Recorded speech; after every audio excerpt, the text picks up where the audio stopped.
Certains éveils se présentent sous le masque du silence. D'autres surviennent sous la forme d'une question que l'on ne peut plus éluder. Et peut-être est-ce ce moment pour vous.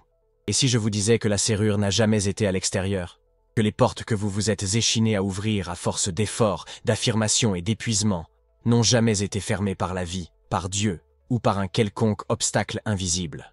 Elles ont été façonnées par l'identité à laquelle vous vous accrochez encore. Une identité qui n'a jamais été la vôtre au départ. Vous avez été conditionné à croire aux portes, à craindre de ne jamais trouver la clé. Mais vous n'êtes pas le prisonnier ici. Vous êtes l'architecte, le scénariste, la clé elle-même. Neville Goddard a murmuré un jour une vérité capable de dissoudre les illusions. L'homme est toute imagination. Dieu est l'homme, et existe en nous, et nous en lui. Ce ne sont pas des vers, c'est une structure, c'est un plan. L'hypothèse que vous avez acceptée comme vérité, voilà la porte verrouillée. Non pas les circonstances, non pas le karma, non pas le destin. La porte, c'est la forme qu'a prise votre identité lorsque vous avez oublié qui vous êtes réellement. Et pourtant, nous ne cessons de prier pour le changement, espérant qu'un élément extérieur nous libère, tout en défendant l'image de soi-même qui nous maintient captifs. Il y a un étrange réconfort dans nos propres cages, une sécurité douloureuse à rester insignifiant.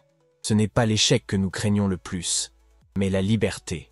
Qu'est-ce que cela signifierait d'être totalement libre? Et s'il ne restait plus d'excuses derrière lesquelles se cacher? Bruce Lipton, dans le langage de la biologie, exprime la même idée que Neville avec le spirituel. Le subconscient n'est pas cruel. Il ne vous retient pas par méchanceté. Il est loyal. Il répète en boucle tout ce que vous avez répété avec suffisamment d'émotion. C'est tout. Le programme n'est pas personnel. C'est une identité mémorisée, qui fonctionne en pilote automatique. Jusqu'à ce que vous l'interrompiez. Jusqu'à ce que vous choisissiez de vous souvenir de ce que l'on vous a appris à oublier. Vous n'êtes pas un schéma. Vous êtes présence. Le conflit larvé est le suivant. Celui qui aspire au changement est souvent celui-là même qui garde sa propre prison. On ne peut implorer la lumière tout en astiquant ses chaînes. On ne peut manifester une nouvelle vie avec la tonalité émotionnelle de l'ancienne.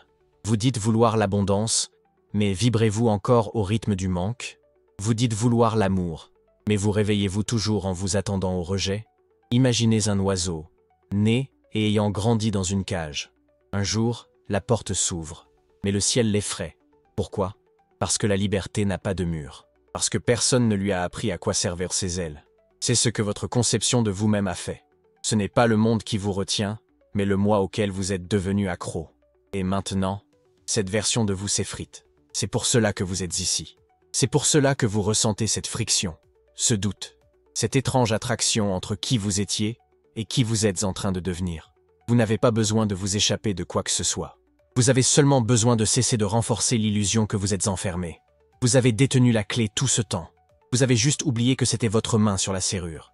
Il ne s'agit pas d'acquérir de nouvelles connaissances. Il s'agit de désapprendre ce qui n'a jamais appartenu à votre esprit. Les barreaux qui vous entourent, ils ont été forgés à partir d'émotions que vous ignoriez pouvoir libérer. La cage, elle est faite de pensées qui n'ont jamais été les vôtres au départ.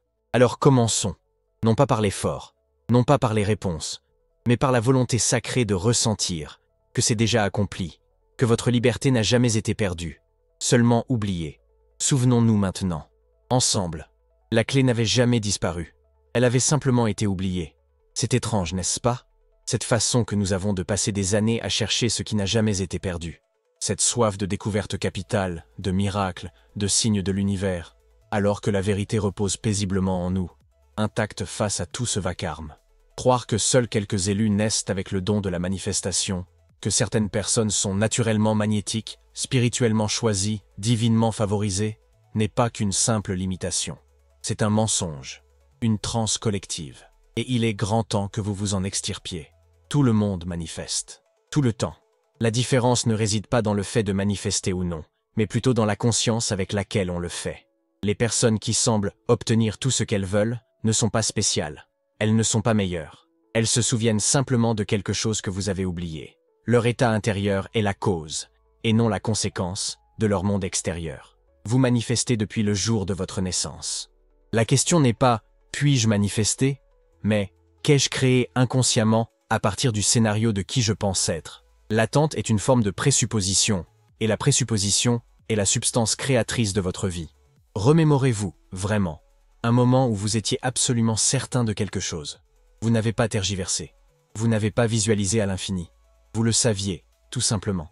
Peut-être était-ce une place de parking, un appel téléphonique ou l'amour. Vous l'avez ressenti, vous vous y attendiez et, sans forcer, c'est arrivé. Ce n'était pas de la chance, ni une coïncidence. C'était vous, opérant à partir de la fréquence naturelle de la croyance, sans résistance, sans auto-sabotage, sans effort. Neville Goddard enseignait que l'hypothèse se cristallise en fait. Non pas parce que l'hypothèse est plus forte que la réalité, mais parce que la réalité en émane. Le monde ne répond pas à ce que vous désirez, mais à ce que vous acceptez comme étant déjà vrai. La clé n'a jamais disparu. Vous avez simplement cessé de l'utiliser. Vous avez dilapidé votre pouvoir au profit du délai, du doute, des blessures passées déguisées en traits de personnalité. Et puis sont venues les histoires. Des histoires qui n'étaient même pas les vôtres. Peut-être vous a-t-on dit de ne pas trop attendre, de ne pas être égoïste, de ne pas avoir de rêves trop ambitieux. Et ainsi, vous avez commencé à rêver discrètement, voire pas du tout. Vous avez commencé à désirer avec crainte plutôt qu'avec foi. Mais voici le renversement sacré. Ces limitations n'ont jamais été les vôtres. Elles vous ont été transmises. Et maintenant, en pleine conscience, elles peuvent être libérées. L'effet Pygmalion nous révèle une vérité fondamentale. Nous devenons ce que les autres attendent de nous, mais aussi ce que nous attendons nous-mêmes. Or, il est tout à fait possible de réécrire ce scénario. Vous pouvez devenir celui ou celle qui n'attend plus d'autorisation, qui ne demande plus « est-ce que cela va arriver ?», mais qui affirme « c'est déjà à moi ». Il ne s'agit pas là d'un vœu pieux. C'est l'architecture de la vibration. Ce que vous croyez être se répand dans le monde par votre souffle. La clé a toujours été là. Non pas dans vos efforts, non pas dans vos rituels, mais dans votre identité. Vous n'êtes pas en train de devenir la clé. Vous vous souvenez que vous l'êtes. Maintenant, en cet instant précis, même au moment où vous écoutez, votre nouvelle réalité commence à prendre forme. Non pas parce que vous faites quelque chose de nouveau, mais parce que vous êtes enfin qui vous êtes réellement. C'est un paradoxe sacré. L'identité même dont nous aspirons à nous libérer est souvent celle que nous protégeons le plus. Nous disons vouloir le changement, l'expansion, la liberté. Et pourtant, lorsque vient le moment d'incarner quelque chose d'inconnu, nous reculons, non pas par faiblesse, non pas par manque de foi, mais parce que le système nerveux a été conditionné à interpréter l'inconnu comme étant dangereux.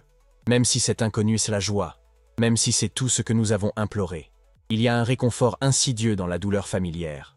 Ce n'est pas logique, c'est émotionnel. La répétition de la lutte, du doute, du manque, finit par ressembler à un foyer. Nous décorons la cage, nous personnalisons les barreaux, nous disons des choses comme « je ne suis tout simplement pas le genre de personne qui… » ou « ça a toujours été difficile pour moi », sans réaliser que nous défendons un moi qui ne nous est plus utile. C'est ainsi que l'esprit garde la serrure, non pas avec des chaînes, mais avec l'identité. Et c'est là le véritable piège, non pas la situation extérieure, mais la loyauté intérieure envers une version obsolète de soi-même. Une version façonnée par les blessures, par les rôles, par les instincts de survie. Pas par la vérité, pas par le potentiel, pas par l'esprit. Cette version n'est pas mauvaise. Elle est juste fatiguée. Il a juste peur. Ils ne font qu'appliquer ce qu'on leur a appris. Rester cohérent avec le passé, même si cela se fait au détriment de l'avenir. J'ai été témoin un jour d'une situation où une femme qui assistait à chaque atelier, lisait tous les livres, tenait un journal quotidiennement, et pourtant, chaque fois qu'une bonne chose se présentait dans sa vie, elle trouvait un moyen de la repousser. Ce n'était pas un acte conscient. Elle était fidèle à un récit qui disait « c'est moi qui dénoue les situations, pas celle qui les reçoit ». Sa valeur était liée à la lutte. Le succès lui semblait être une trahison. Recevoir lui donnait l'impression de tricher. Ainsi, même si elle priait pour l'abondance, elle restait mariée à l'identité de celle qui est presque arrivée. Celle qui est toujours en train de résoudre, mais jamais parvenue au but. Percevez-vous la structure ? Souvent, nous craignons la personne que nous devrions cesser d'être pour véritablement recevoir. Car si je ne suis plus celui qui se débat, celui qui arrange les choses, celui qui survit, alors qui suis-je ? La réponse est à la fois terrifiante et libératrice. Vous êtes celui qui a toujours été libre. Vous avez simplement oublié ce que cela fait. Vous avez simplement confondu familiarité et vérité. Voici cependant une vérité sacrée. La serrure ne vous maintient pas prisonnier. C'est votre dévotion à l'ancienne clé qui le fait. Celle qui vous dit que vous devez gagner ce qui vous appartient déjà. Celle qui vous dit que vous devez faire vos preuves pour mériter la facilité. Celle qui dit « pas encore, pas moi, pas maintenant ».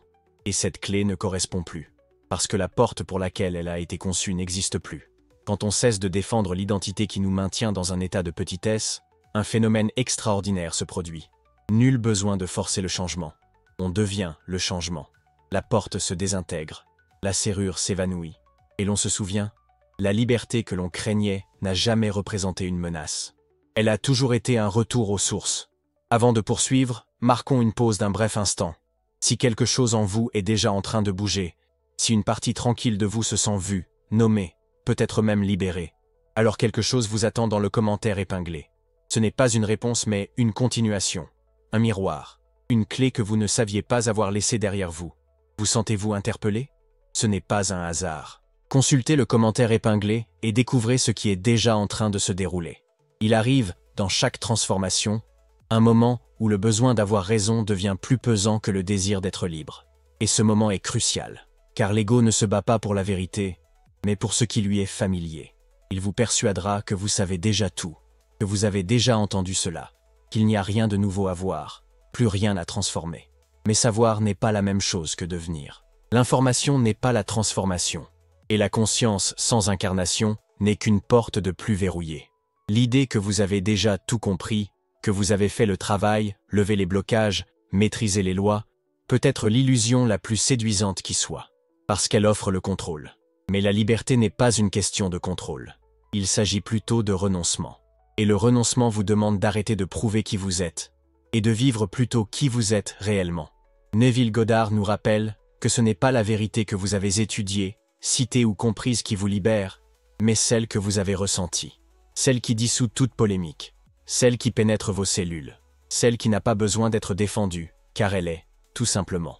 La vérité n'est pas une arme, c'est une vibration. Elle ne se manifeste pas par un accord mental, mais par une reconnaissance émotionnelle. Par ce oui silencieux qui se fait entendre en dépit de tout le vacarme. L'esprit s'accroche à la certitude pour une raison bien précise. La certitude nous confère une identité. Je sais déjà cela est le bouclier qui protège notre ancien moi. Mais le véritable vous n'a pas besoin de protection. Il a besoin de permission. La permission d'admettre, peut-être n'ai-je fait qu'effleurer la surface. La permission de se demander, et si ce moment recelait quelque chose que je n'ai jamais vu auparavant? Ce n'est pas une faiblesse, c'est une force. C'est l'humilité spirituelle. Alors, recommencez. Non pas parce que vous avez échoué, mais parce que la vie est plus profonde que votre dernière compréhension. Laissez-vous être nouveau. Laissez-vous ignorer. Laissez-vous ressentir les aspérités d'une vérité qui ne s'accompagne pas d'explication, mais seulement d'incarnation. Et lorsque la résistance s'élève, lorsque la voix dit « ce n'est pas nouveau » ou « j'ai déjà entendu cela », posez-vous cette question. Quelle vérité ai-je encore peur de vivre? Non pas de croire, non pas d'étudier, mais de vivre pleinement, sans crainte, sans excuse. Parce que lorsque le besoin d'avoir raison s'estompe, l'espace se libère pour quelque chose de sacré, pour une énergie qui n'a pas besoin de justification, pour une liberté qui ne demande pas la permission. Et dans cet espace, la clé tourne, le moi s'adoucit, la porte se dissout, et vous êtes, une fois de plus, libre de vous souvenir. Il arrive un moment, dans ce voyage intérieur, où l'on réalise, il n'y a pas de porte, pas de seuil physique, pas de file d'attente, seulement l'illusion de la séparation, le sentiment que ce que l'on désire se trouve à l'extérieur de soi, attendant d'être mérité, atteint, conquis. Mais cette porte que l'on s'évertue à ouvrir, elle est entièrement constituée de l'image que l'on a de soi, et à l'instant où l'on cesse de croire en sa solidité, elle commence à se dissoudre. L'abondance n'est pas quelque chose dans laquelle on entre par hasard, c'est quelque chose dont on se souvient que l'on est. La séparation ne se situe pas dans le monde extérieur. Elle réside dans la vibration que vous choisissez de maintenir, la version de vous-même qui est toujours en quête, qui cherche encore à faire ses preuves, qui essaie encore. L'effort est le langage de la distance. L'état d'être est le langage de l'instant présent. Il n'y a pas de poignée à tourner, pas d'attente après avoir frappé, seulement une image de soi qui ne correspond plus à la réalité que vous prétendez désirer. Et plus vous vous accrochez à ce moi qui s'identifie à la lutte, plus la porte vous semble réelle. Mais à l'instant où vous vous détendez, non pas dans la paresse mais dans l'être, vous traversez ce que vous pensiez être solide. Parce que ça ne l'a jamais été. Alan Watts a dit un jour qu'essayer d'atteindre l'illumination est l'obstacle à celle-ci. Et il en va de même pour l'abondance. Sa quête implique son absence. Mais vous n'êtes pas séparé de ce que vous recherchez. Vous ne l'avez jamais été. Vous avez seulement imaginé l'être, et alors la vie, fidèle à votre monde intérieur, vous a renvoyé cette illusion comme un reflet. Alors, Que se passe-t-il lorsqu'on cesse de chercher à devenir cette personne débordante d'abondance et qu'on part simplement du principe qu'on l'est déjà? Pas comme une performance, pas comme une fantaisie, mais comme une vibration. On commence à ressentir une douceur dans son corps, un subtil changement dans sa respiration. Une présence qui n'a pas besoin de prouver ou de prédire, juste de demeurer, juste de rayonner. Imaginez un instant, vous êtes là où vous avez toujours été. Rien autour de vous ne change. Et pourtant, quelque chose se dissout en vous. Les vieilles croyances, telles la brume sous la lumière matinale, commencent à s'évanouir. La tension qui maintenait la porte verrouillée, la peur, le doute, l'indignité, commence à s'estomper. Et à sa place, le silence, la clarté, l'immobilité. C'est ainsi que vous savez que vous avez traversé cette dissolution. Non pas par la force, mais par la présence. On n'ouvre pas la porte à l'abondance. On devient la personne pour laquelle aucune porte n'existe. La personne qui ne demande pas « où est-ce ?», mais qui vit comme si c'était déjà là. Parce que ça l'est, parce que ça l'a toujours été. Et maintenant que vous avez cessé de tendre la main, vous pouvez commencer à recevoir. Il existe une forme subtile de souffrance qui se dissimule sous une sincérité spirituelle. Elle arbore le visage de l'effort, de la discipline, d'une pratique incessante. Elle murmure « Je fais tout ce qu'on m'a dit de faire. Alors, pourquoi rien n'a changé ?» Et ce murmure se transforme en frustration, puis en ressentiment, puis en auto-accusation. Car lorsque les résultats ne correspondent pas aux efforts, l'esprit présume l'une des deux choses suivantes. Soit je suis brisé, soit cela ne fonctionne pas. Mais que se passerait-il si aucune de ces hypothèses n'était vraie? Et si le mensonge ne résidait pas dans votre désir, mais dans l'hypothèse que l'effort équivaut à l'incarnation, que l'information équivaut à la transformation, que cocher chaque case devrait garantir le miracle? Mais la manifestation n'est pas mécanique, elle est magnétique. Et ce qui magnétise la réalité, ce n'est pas la quantité de vos actions, mais la profondeur de votre être. Les travaux de Bruce Lipton en biologie révèlent que notre comportement n'est pas régi par ce que nous savons consciemment. Il est façonné par les programmes subconscients que nous avons mémorisés émotionnellement. Ainsi, vous pouvez affirmer l'abondance tout en restant fidèle à un sentiment de manque. Vous pouvez visualiser le succès tout en vous préparant émotionnellement à l'échec. Vous pouvez prononcer tous les mots justes, alors que votre énergie résonne encore avec l'ancienne identité. C'est là que le mensonge devient dangereux, parce qu'il vous persuade que vous faites tout correctement, alors qu'en réalité, vous agissez toujours à partir du modèle vibratoire de la personne que vous étiez auparavant. Vous n'avez pas modifié la source, seulement la surface. Et aucun effort ne peut surpasser l'émotion que vous refusez de transformer. Il ne s'agit pas de vous faire honte, mais de vous libérer. Car dès l'instant où vous cessez de vouloir mériter votre percée et commencez à incarner la version de vous-même qui a déjà évolué, tout se met en mouvement. La réalité ne répond pas à votre liste de contrôle, mais à votre cohérence, à cette clarté inébranlable qui affirme « C'est déjà à moi, non pas parce que j'ai bien agi, mais parce que je suis enfin devenu celui qui reçoit. » Le mensonge vous fait croire que l'action accrue est la solution. Mais la vérité vous révèle que l'alignement est la clé. Et l'alignement n'est pas une performance. Il ne s'agit pas de faire semblant. Il s'agit de se souvenir que vous n'êtes pas ici pour courir après ce qui a déjà été créé pour vous. Vous êtes ici pour l'habiter, pour le revendiquer vibratoirement, et pour laisser la vie correspondre à votre nouvelle identité, et non à vos anciens efforts. Vous n'avez pas besoin d'en faire davantage. Vous devez ressentir les choses différemment. Car lorsque le subconscient se modifie, les résultats s'ensuivent. Non pas comme une récompense, mais comme un reflet. Il se crée une dissonance lorsque les mots que vous prononcez et les émotions que vous portez évoluent dans des directions opposées. Vous énoncez l'affirmation, vous couchez la vision sur papier, vous proclamez la conviction. Mais sous la surface, quelque chose ne concorde pas. Il y a une hésitation dans le corps, un tremblement dans le souffle, un doute silencieux tapis derrière cette façade de positivité. Et ce fossé, entre ce que vous dites et ce que vous ressentez, devient la raison pour laquelle rien ne bouge. La pensée positive, lorsqu'elle est ancrée dans l'autonomisation, est un outil sacré. Mais lorsqu'elle est superposée à une peur non traitée, elle se transforme en anesthésie spirituelle. Vous commencez à engourdir les émotions mêmes qui demandent à être vues. Et au lieu de guérir, vous commencez à contourner. Au lieu de vous élever, vous commencez à boucler. Car l'univers ne répond pas à ce que vous dites, il répond à ce que vous irradiez. Dans le langage des neurosciences, Bruce Lipton et d'autres décrivent de comment la dopamine, la substance chimique de l'anticipation, atteint des pics lorsque l'on espère un changement. Mais lorsque ce changement tarde à se produire, la chute est brutale. Non pas parce que vous manquiez de conviction, mais parce que cette conviction était fondée sur la volonté, et non sur l'identité. Or, la volonté est un carburant à court terme. Elle ne réécrit pas le programme, elle ne fait que retarder l'échéance. C'est pourquoi répéter des affirmations tout en se sentant impuissant peut aggraver les choses. Non pas parce que les mots sont inappropriés, mais parce qu'ils mettent en évidence la déconnexion intérieure. Vous dites « Je suis prospère », mais votre corps se contracte toujours à la vue d'une facture. Vous dites « J'ai confiance en l'univers », mais votre système nerveux se crispe à chaque fois qu'un événement imprévu se produit. Et il ne s'agit pas d'un échec, mais d'un retour d'information. La solution ne consiste pas à réfléchir plus intensément, mais à s'enraciner plus profondément. À s'ancrer d'abord dans la version de soi qui existe déjà, à laisser cette version éclairer nos pensées, et non l'inverse. Lorsque l'on part de l'identité, et non de l'effort, les émotions surgissent naturellement. Dès lors, la conviction n'est plus quelque chose que l'on s'efforce de maintenir, mais quelque chose dont on n'a plus besoin de se persuader, car c'est tout simplement vrai.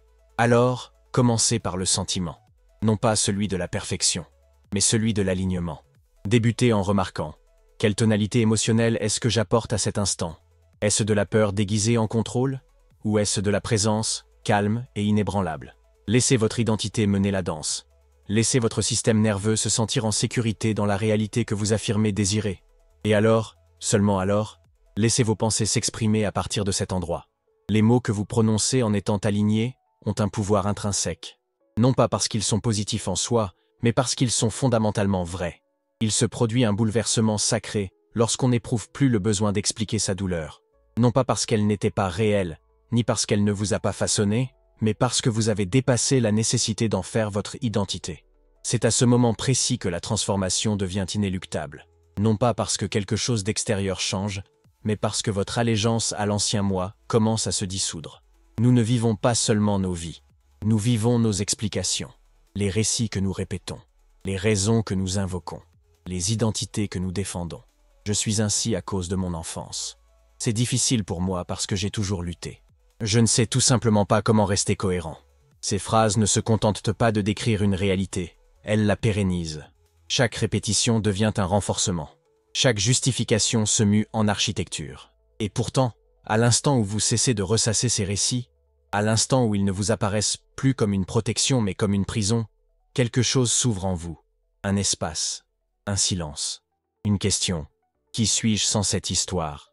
Au premier abord, cette question peut sembler terrifiante, parce qu'une part si importante de votre sécurité a été enveloppée dans la douleur, l'imprévisibilité, la justification, la survie.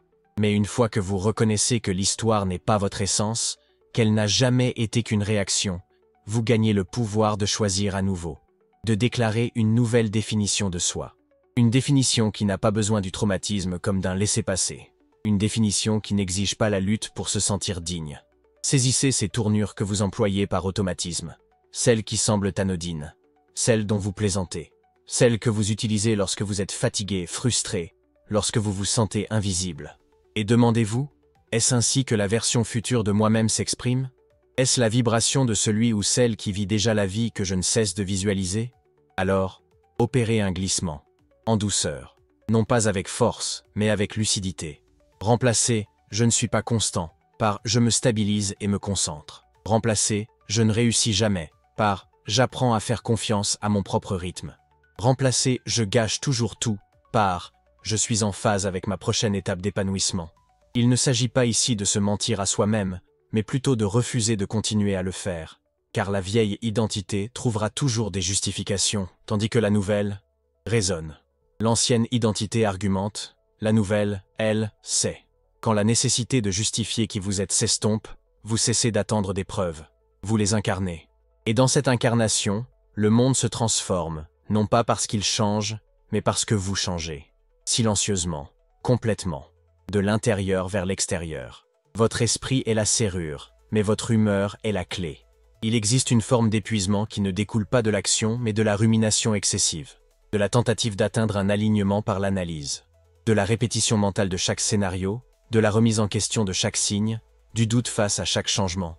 L'esprit, aussi brillant soit-il, peut devenir une prison lorsqu'il tente de remplacer la présence par le contrôle. Or, le véritable créateur qui sommeille en vous n'émerge pas de la pensée. Il émerge du sentiment. Neville Goddard n'a pas dit « la pensée est le secret ». Il a dit « le sentiment est le secret ». Non pas parce que les pensées n'ont pas d'importance, mais parce que le sentiment est ce qui confère à la pensée son pouvoir magnétique. Sans sentiment, les pensées sont des ombres, vides, sans ancrage. Elles vous traversent, mais elles ne créent pas à travers vous. C'est votre humeur, l'atmosphère émotionnelle dans laquelle vous vivez, qui façonne ce que vous permettez, ce que vous attendez et ce que vous recevez. Votre esprit peut vous dire « j'y crois ». Mais si votre humeur fredonne encore l'air de la peur, si votre corps émotionnel vibre toujours au rythme du manque ou de l'attente, alors votre postulat n'a pas changé. Et un postulat n'est pas qu'une simple idée. C'est une fréquence. Vous la reconnaissez à votre respiration, à la façon dont votre corps réagit quand personne ne regarde, à la manière dont vous vous tenez dans le silence. On se demande souvent « à quoi suis-je en train de penser ?» Mais une question plus percutante serait plutôt « dans quel état d'esprit suis-je ?» Pas seulement aujourd'hui, mais de manière constante. Est-ce un état d'esprit de confiance? Un état d'esprit de gratitude avant même que les preuves ne se manifestent? Un état d'esprit d'ouverture, comme celui de quelqu'un qui a déjà reçu et qui vit désormais à partir de cet état? Le piège est de croire qu'il faut davantage réfléchir, que si seulement vous pouviez avoir de meilleures pensées, tout basculerait. Mais vous avez probablement déjà essayé. Et pourtant, quelque chose reste bloqué. Pourquoi? Parce que l'atmosphère émotionnelle n'a pas changé. L'humeur résonne encore avec l'identité du passé. Et tant que cette vibration persiste, l'esprit suivra. Alors, que se passe-t-il lorsque l'on commence à prendre soin de son humeur comme on prend soin de ses objectifs? Lorsque l'on se réveille et que l'on fait le point, non seulement sur son emploi du temps, mais aussi sur son état émotionnel? Lorsque l'on devient curieux, qu'est-ce que je ressens aujourd'hui? Est-ce que je me comporte comme quelqu'un qui reçoit ou comme quelqu'un qui est toujours en train de chercher à atteindre quelque chose? L'humeur n'est pas une question de perfection, mais de constance. Il s'agit de devenir émotionnellement disponible pour ce que l'on prétend vouloir. Et cela ne signifie pas se forcer à se sentir bien, mais plutôt choisir l'humeur de la vérité. L'humeur qui appartient à la version de soi qui a cessé de courir après. Votre esprit cherchera toujours à protéger le connu. Mais votre humeur est la fréquence de l'inconnu rendu familier. C'est le signal qui indique à l'univers « je me souviens de qui je suis ». Et lorsque ce souvenir revient, votre puissance revient aussi. Votre clarté revient aussi. Votre alignement revient aussi. Le verrou n'a jamais été le problème. Il attendait simplement le retour de la clé, non pas en pensée, mais en vibration. Et cette clé a toujours été votre état d'esprit. On ne peut résoudre le puzzle en restant à l'intérieur du motif. Certains schémas sont si familiers qu'ils finissent par ressembler à des vérités. On les porte comme une seconde peau. On les traverse comme l'air. Et parce qu'ils nous accompagnent depuis si longtemps, ils ne nous apparaissent plus du tout comme des schémas. Ils se confondent avec la personnalité, la réalité ou même le destin. Mais aussi profondément ancré soit-il, un schéma n'est jamais permanent. C'est un souvenir répété, un rythme répété. Et la seule raison pour laquelle il vit encore en vous, c'est qu'une partie de vous croit encore qu'il vous protège. Il existe une voix cachée chez de nombreux chercheurs spirituels. Elle ne crie pas, elle murmure. Elle dit « Sois humble, n'attends pas trop, ne sois pas naïf ». En apparence, cela semble sage, prudent, ancré. Mais en dessous se cache quelque chose de beaucoup plus subtil. La peur portant le masque de l'humilité. La conviction que faire profil bas est plus spirituel. Que le fait d'avoir besoin de moins vous rend plus éclairé. Que le fait de réduire vos désirs vous rend noble. Mais ce n'est pas de l'humilité, c'est de l'abandon de soi. La véritable humilité ne consiste pas à rejeter son pouvoir, mais à s'y abandonner. C'est permettre à la version la plus élevée de soi de prendre les rênes, même lorsque cela terrifie la partie de soi qui est encore attachée à la lutte. L'humilité authentique ne dit pas « je ne le mérite pas », mais plutôt « je n'ai pas besoin de le mériter, je dois simplement accepter que cela m'appartienne déjà ». Michel-Ange disait qu'il ne créait pas la sculpture, il se contentait d'enlever ce qui n'était pas l'art. C'est cela, l'éveil. On ne construit pas un nouveau soi, on se libère des couches qui n'ont jamais eu leur place. Les doutes, les défenses, les hésitations conditionnées, tout cela, c'est du marbre, lourd, superflu, prêt à s'effondrer. Voici le défi, on ne peut pas résoudre l'énigme de l'intérieur du motif. On ne peut trouver la sortie en continuant de croire que le labyrinthe nous définit. Il faut s'élever au-dessus de la carte, ressentir les choses du point de vue de la version de soi qui en est déjà sortie. Non pas parce qu'on a trouvé la solution, mais parce qu'on a cessé d'en avoir besoin. Et lorsque ce basculement s'opère, lorsque vous cessez de tenter de vous réparer de l'intérieur, prisonnier de l'illusion d'être brisé, Alors quelque chose s'ouvre, un calme, une immensité, un aperçu de votre véritable nature, celle qui n'a pas besoin de justifier l'abondance, celle qui n'attend pas de signes pour se sentir élue, celle qui n'a rien à prouver et tout à recevoir. Cette version de vous existe déjà, non pas dans le futur, mais dans l'espace au-delà de la structure. Et lorsque vous choisissez d'écouter à partir de là, le casse-tête cesse d'être un problème. Il devient une porte qui n'a jamais eu besoin d'être résolue, seulement transcendée. La véritable transformation n'est pas chaotique. Elle se déroule avec un certain rythme. D'abord, il y a le basculement, un changement subtil mais complet dans la perception de soi. C'est le moment où l'on cesse de chercher à y arriver et où l'on commence à y être. Pas intellectuellement, mais vibratoirement.